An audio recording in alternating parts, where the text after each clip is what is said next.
Ya, terima kasih masih bersama kami di Breaking News. Misil satu jet tempur F-35 milik Amerika Serikat diduga jatuh usai dihantam misil pertahanan udara Iran.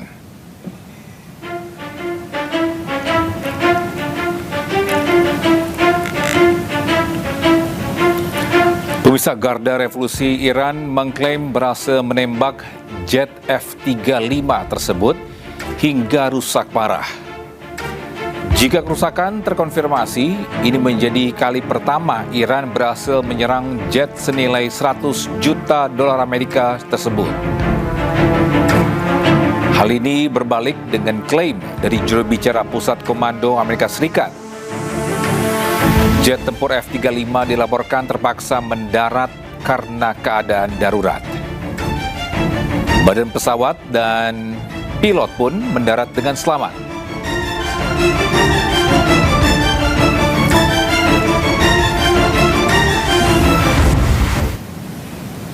Pemirsa, pesawat siluman jet F-35 milik Amerika Serikat merupakan generasi yang kelima mematikan dan memiliki kemampuan sulit untuk dideteksi radar musuh. Jet F-35 juga memainkan peran penting dalam pertahanan Amerika, terutama dalam menghadapi ancaman musuh.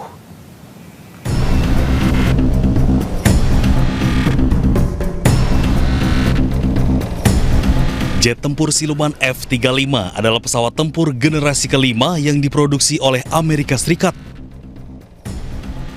Pesawat ini dikenal dengan kemampuan silumannya yang bisa menghindari deteksi radar. Hal ini memungkinkan pilot untuk masuk ke wilayah udara lawan tanpa terdeteksi. Selain itu, pesawat ini memiliki radar canggih dan sistem sensor yang menggabungkan data dari berbagai sumber. F-35 juga dapat membawa 7 ton bom dan rudal termasuk bom pintar dan rudal udara ke udara. Ya, sementara itu militer Iran terus menggempur negara yang bersekutu dengan Amerika dan Israel. Juru bicara militer Iran bahkan mengancam Irak akan bernasib sama dengan Amerika dan Israel. موج حملات به قدس غربی و حیفا و پایگاه از ظفره ارتش تروریستی آمریکا در منطقه به فضل الهی و موفقیت کامل به اجرا درآمد. درهای آتش و درد را و لانه مخفی سربازان آمریکایی و تجهیزات راداری آنان در منطقه و زیرساخت‌های نظامی سرزمین‌های اشغالی فلسطین با قطاری از موشک‌های سنگین و Pemirsa, Perdana Menteri Israel Benjamin Netanyahu kembali mengeluarkan sejumlah video. Sementara itu, Duta Besar Amerika Serikat untuk Israel, Mike Huckabee, membagikan momen pertemuan dirinya dengan Netanyahu di media sosial miliknya. Yes, Mike.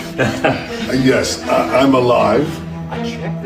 Duta Besar Amerika Serikat untuk Israel Mike Huckabee membagikan momen saat dirinya bertemu dengan Perdana Menteri Israel Benjamin Netanyahu. Video ini dikeluarkan untuk menyangkal isu Netanyahu tewas akibat serangan Iran. Video ini lagi-lagi memicu kontroversi lantaran netizen menanyakan keasliannya. Tak hanya video ini, Perdana Menteri Israel Netanyahu juga mengeluarkan video konferensi pers. Selain Netanyahu, dalam video ini juga hadir Menteri Pertahanan Israel hingga Kepala Staf Mossad. I'm here with Israel's Defense Minister, our Chief of Staff, the head of the Mossad, the Chief of Air Force, our senior commanders. In the past 24 hours, we knocked out 2 of the terrorist chieftains, the top terrorist chieftains of this tyranny. Our aircraft are hitting the terror operatives on the ground, in the crossroads, in the city squares. This is meant to enable the brave people of Iran to celebrate the Festival of Fire. So celebrate and Happy Nowruz. We're watching from above. Yes, Mike. Sebelumnya, Netanyahu sempat dikabarkan tewas akibat serangan Israel. Ia pun berkali-kali mengeluarkan video untuk menyangkal isu ini. Namun, publik meragukan keasliannya. Ya, sebelumnya keberadaan Perdana Menteri Israel dipertanyakan publik setelah kemunculannya menuai kecurigaan. Publik menemukan berbagai kejanggalan mulai dari jari 6 hingga cincin yang hilang.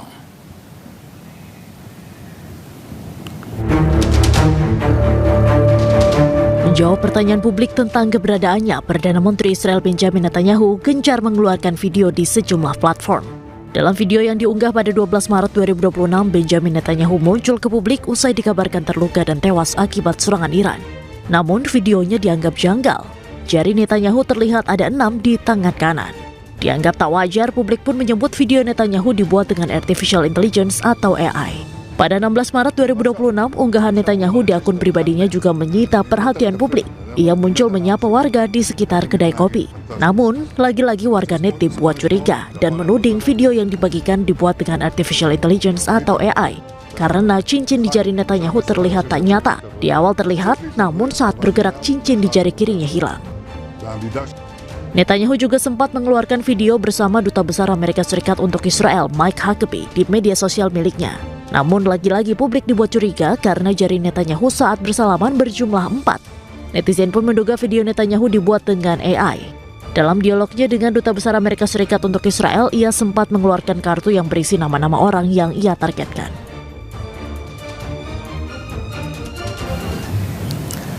Pemirsa, setelah dirumorkan tewas, kemunculan kembali Perdana Menteri Israel Benjamin Netanyahu lewat sejumlah video membuat heboh publik. Banyak yang meyakini video tersebut hasil AI atau Artificial Intelligence. Sementara Netanyahu sendiri pastikan dirinya belum tewas. Lalu, apa kata pengamat mengenai video tersebut?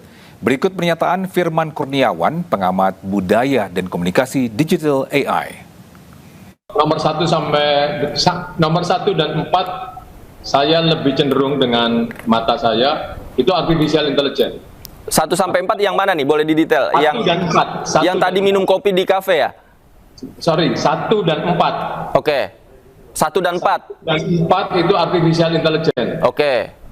Tapi yang 2 dan 3 minum kopi itu asli. Itu asli, bukan artificial intelligence. Cuman memang yang mengganggu waktu minuman itu sudah diseruput, itu kopinya masih utuh. Nah, ini yang agak membingungkan atau membuat sanksi. Tapi yang ketiga itu jelas asli. Yang ketiga di bukit ketemu perempuan-perempuan dan ngomong sama orang-orang itu asli.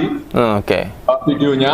Tapi bisa jadi pembicaraannya itu ditimpa dengan berarti itu adalah video yang lama bisa jadi atau video dalam konteks yang lain, tapi ditimpa dengan pembicaraan yang seakan-akan relate dengan keadaan hari ini. Nah, tapi videonya itu sendiri asli yang ketiga. Oke. Saya ingin breakdown satu persatu nih, Pak Firman. Tadi yang menurut Anda dugaan kuatnya adalah AI, apa saja indikasinya? Kalau yang nomor 1 dan 4 itu gerakannya itu tidak alamiah, selain yang nomor 1 jarinya memang 6, walaupun oleh pihak resmi di Israel disebut itu adalah ilusi optik. Tapi kalau kita lihat hal yang lainnya, gerakan tubuhnya ini tidak wajar, terlalu kaku, dan mungkin juga sangat rapi. Nah, ini sebagai manusia yang alamiah, ini kayaknya nggak alamiah. Ini hasil prompt dari artificial intelligence. Sedangkan yang keempat itu juga gerakan tangannya tidak alamiah, yang memberikan ucapan festival cahaya kepada warga Iran, itu gerakannya nampak tidak alamiah. Gerakan mulutnya juga beberapa bagian tidak sinkron dengan kata-kata yang diucapkan. Artinya video sebagian besar yang diduga artificial intelligence yang sedang konferensi pers begitu Pak ya, dengan gerakan tangan polanya seperti itu, yang tadi Anda bilang kalau manusia sebenarnya lebih dinamis untuk menggerakkan tangannya begitu Pak? Betul sekali. Selain itu apa lagi indikator yang bisa dilihat dan dibedakan Pak? Kalau dari sisi warna dan pencahayaan seperti apa? Warna dan pencahayaan nampak alami sih, tidak terlihat ada kejanggalan di situ. Saya lebih melihat gerakan-gerakan tubuhnya bersifat robotik seperti itu. Kalau ekspresi juga bisa terlihat Pak ya bahwa itu AI? Ya cenderung datar dan kalau kita kaitkan antara kata-kata yang diucapkan dengan wajahnya ada beberapa bagian yang tidak cocok gitu. Ini penglihatan tanpa alat ya Mas, penglihatan mata awam. Oke. Kalau dari analisa Anda, mengapa kemudian video rekayasa AI ini sengaja ditampilkan, Pak? Terutama yang bagian Netanyahu sedang konpres, kemudian juga sedang menyampaikan pernyataan. Kenapa harus AI? Ya ini bisa jadi dalam strategi perang kan dia tidak perlu atau tidak ingin diketahui posisinya di mana, sehingga dalam hal yang dikaitkan dengan keberadaan di suatu posisi justru dengan menggunakan artificial intelligence. Jadi kalau pihak musuh mengetahui Pak Netanyahu lagi memberikan konferensi pers di gedung ini, bisa menjadi target penyerangan. Nah, dalam urusan itu dibuatlah pakai artificial intelligence. Tapi di lokasi-lokasi yang acak tadi seperti di atas bukit atau di kafe itu kan tidak dengan segera diketahui lokasinya. Ini ada di mana, titik koordinatnya berapa dan sebagainya. Jadi dia berani itu pakai yang alamiah. Oke. Nah, yang menarik juga dalam video yang saat ini sedang kita tampilkan, yang Netanyahu sedang minum kopi di sebuah kafe. Tadi benar seperti Anda katakan, Pak Firman, yang mengganggu masyarakat yang menontonnya adalah ketika kopinya tidak berkurang sama sekali, padahal sudah diminum gitu. Ini apa analisa Anda? Betul. Nah, itu yang mengganggu. Tapi lain gerakan dia ngobrol, kemudian ada orang yang menjadi latar belakang dan orang itu bergerak. Itu saya bayangkan kalau harus di-prompt sedetil itu sangat sulit. Nah, jadi saya dengan melihat indikasi-indikasi yang ada di latar belakang dan gerakan-gerakan, kemudian respon menjawab pertanyaan, itu cenderung alamiah. Yaitu tadi kemudian yang satu-satunya mengganggu ketika 2 kali nyeruput kopi tapi tidak berkurang, atau ada bekas kopi di bibirnya Netanyahu.